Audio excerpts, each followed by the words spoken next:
बच्चों कैसे हैं आप सब। वेलकम आपका केमिकल मैथ्स यूट्यूब चैनल में। बच्चों एक क्वेश्चन आपका एक लेकर के आए हैं हम सेक्शन ई, जो कि आपका 10th क्लास में आता है मैथ्स पेपर में बच्चों, केस स्टडी बेस्ड क्वेश्चन। तो क्वेश्चन है, a cyclist is climbing through a 20 metre long rope which is highly stretched and tight from the top of a vertical pole to the ground as shown in the below। यानी कि आपको एक रस्सी जो 20 metre की है बच्चों, वो बंधी हुई है पोल के टॉप पर और ग्राउंड से।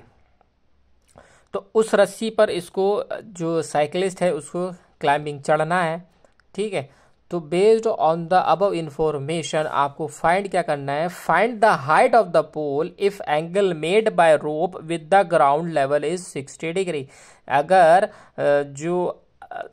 जो रस्सी के और ग्राउंड के बीच का जो एंगल है बच्चों, यानी कि ये वाला एंगल की बात वो कर रहा है, अगर वो 60 डिग्री है तो हाइट ऑफ द पोल बताओ। सेकंड में कह रहा है अगर ये एंगल 45 डिग्री है तब भी आपको हाइट ऑफ द पोल बतानी है। फिर इसी की चॉइस में कह रहा है अगर ये एंगल 45 डिग्री है और जो 3 मीटर रोप मतलब रस्सी टूट गई है, then what will the height of the pole. तो कितनी हाइट होगी पोल की, यानी 3 मीटर रस्सी क्या होगी आपकी, ब्रोक हो गई है। थर्ड वाले में क्या कह रहा है, if the angle made by the rope with the ground is 60 degree. अगर ये एंगल 60 डिग्री है then calculate the distance between the artist and the pole ground. यानी कि आपको ये वाली डिस्टेंस बतानी है जो आर्टिस्ट है उसकी बीच की और जो यहाँ पर पोल खड़ा है, यानी कि यहाँ से यहाँ तक की आपको डिस्टेंस बतानी है। चलिए बच्चों क्वेश्चन स्टार्ट करते हैं। तो बच्चों जो हमें फाइंड करना है वो क्वेश्चंस मैंने इसमें लिख लिए हैं। तो फर्स्ट आपको जो सॉल्व करना है बच्चों वो क्या कह रहा है, फर्स्ट वाले में बोल रहा है find the height of the pole, यानी आपको पोल की हाइट आपको निकालनी है। Made by the rope with the ground level 60 degree आपको दे रखा ये एंगल ही। मैं एक आपको फिगर अलग से बना करके दिखा देता हूँ बच्चों। ये फिगर है, यानी कि आपको जो एंगल ये दे रखा है ये 60 डिग्री का एंगल दे रखा है बच्चों। और रस्सी हमारी कितने मीटर की थी बच्चों, रस्सी हमारी थी 20 मीटर की, ठीक है। ABC हमने इसको बोल दिया।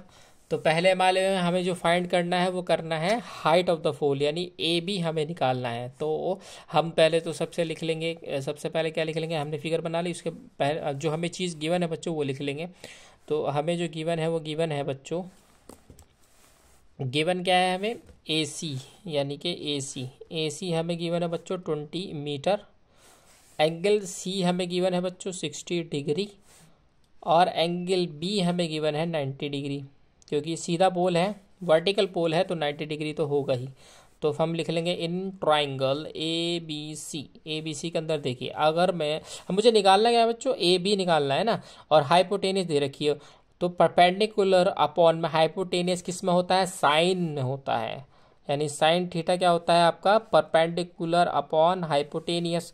और थीटा की वैल्यू आपको दे रखी है बच्चों 60 डिग्री, और परपेंडिकुलर हमें निकालना है, हमें पता नहीं है। तो परपेंडिकुलर है हमारा AB और हाइपोटेनियस हमें पता है वो कितना है हमारा 20 डिग्री।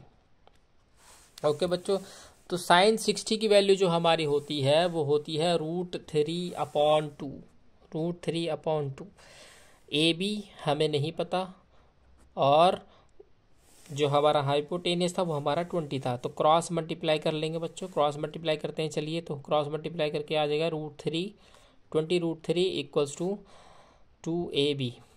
ओके, तो AB बच्चों आ जाएगा हमारा 10√3 ओके मीटर। उसके बाद सेकंड वाले में क्या बोल रहा है, वो सेकंड वाले में बोल रहा है अगर जो एंगल अभी हमने 60 डिग्री माना था, अगर ये एंगल 45 डिग्री हुआ तो find the height of the rope. तो सेम चीज़ यहाँ पे भी वही लगेगी, इन ट्राइंगल ABC। अब की बार वो बोल रहा है एंगल C जो है हमारा 45 डिग्री है और AB हमें निकालना है और AC हमारे पास 20 मीटर है, ठीक है। तो निकालते हैं, वही लगाएंगे। साइन थीटा क्या होता है, परपेंडिकुलर अपॉन में हाइपोटेनियस। साइन थीटा की वैल्यू इस बार 45 डिग्री दी है। P कितना हमारा AB है, हाइट कितनी हमारी, हाइट हमारी है 20, हाइपोटेनियस हमारी 20। साइन 45 की वैल्यू बच्चों होती है 1/√2। AB हमें निकालना है अपॉन 20। तो ए बी बच्चों कैसा आएगा, ए बी क्रॉस मल्टीप्लाई कर देते हैं, तो क्रॉस मल्टीप्लाई हम करेंगे तो ये आ जाएगा 20 इक्वल्स टू √2 AB। तो ए बी इक्वल्स टू 20/√2। अब √2 नीचे हम रख नहीं सकते, इसको ख़त्म करेंगे तो √2 से ऊपर नीचे क्या कर देंगे, मल्टीप्लाई। ठीक है, तो ऊपर हो जाएगा 20√2/2, इससे काट देंगे तो ये भी आ जाएगा कितना, 10√2 मीटर। ओके बच्चों, 10√2 मीटर। इसके बाद इसी में ही चॉइस में दे रखा है, इसी में चॉइस में क्या दे रखा है, if the angle made by the rope with the ground is 45 degree. Angle same ही है, लेकिन इस बार 3 मीटर रस्सी टूट गई, कट गई, जो भी हो गया, then what will be the height of the pole. यानी कि जो रस्सी की लेंथ थी बच्चों 20 मीटर थी, अब 3 मीटर कट गई, तो कितनी बची, 17 बची ना। तो हम लिख देंगे तो इसी का ही है चॉइस में। और तो लेफ्ट रोप 20 माइनस 3 17 मीटर बची। ठीक है, तो इस बार फिगर कैसी होगी, इस तरीके से, मतलब ये 45 डिग्री आपको दे दिया है। ठीक है, और ये कितनी बची, 17 मीटर बची। कितनी बची, 17 मीटर। तो कर लेते हैं, वही लगा लेते हैं साइन। तो इस बार मैं क्या लिखूँ, ए सी हमें गिवन है 17 मीटर, और ए बी हमें निकालना है, और एंगल हमारा 45 डिग्री है। तो sine 45 equals to A B upon 17। तो साइन 45 की वैल्यू होती है 1/√2, तो ए बी अपॉन 17। तो बच्चों क्रॉस मल्टीप्लाई करेंगे तो ए बी की वैल्यू जो आ जाएगी वो क्या आ जाएगी, 17/√2। चाहे तो आप √2 यहाँ से हटा सकते हैं। इसके बाद लास्ट में वो क्या बोल रहा है, लास्ट वाले में, if the angle made by the rope with the ground level is 60 degree. इस बार एंगल 60 डिग्री है। Then calculate the distance between the artist and the pole at the ground level. यानी कि आपकी बार आपको ये निकालनी है, ये वाली डिस्टेंस निकालनी है, बाकी सब कुछ सेम है। ठीक है, चलिए निकालते हैं। बच्चों मैंने फिगर बना ली है, आपको इस बार ये वाली डिस्टेंस निकालनी है। 60 डिग्री आपको एंगल दिया है, रस्सी में कोई चेंज नहीं है, 20 मीटर की है, वो दूसरे केस में ही टूटी थी। ठीक है, तो यहाँ पर हमने जो निकालना है BC निकालना है। AC हमें दिया है 20 मीटर, और एंगल हमें दिया है 60 डिग्री। तो इस बार अच्छा देखिए, बेस अपॉन में हाइपोटेनियस किस में होता है, कॉस थीटा में होता है। कॉस थीटा क्या होता है, बेस अपॉन में हाइपोटेनियस, कॉस थीटा। थीटा कितना है 45 डिग्री, बेस कितना है नहीं पता, हाइपोटेनियस कितनी है 20, और कॉस 45 की वैल्यू भी बच्चों कितनी होती है, सॉरी ये 60 है, 45 नहीं है, कॉस 60 है, थीटा की वैल्यू 60 है।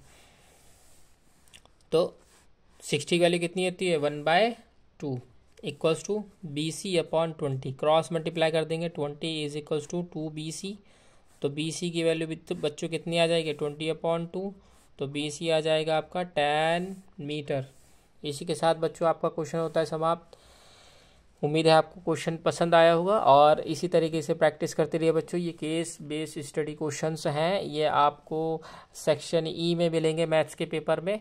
प्रैक्टिस क्वेश्चंस हैं बच्चों, ये हो सकता है इसमें से कोई फंस जाए। मैंने और भी क्वेश्चंस कराए हैं, वो भी देख सकते हैं, और भी कराऊंगा।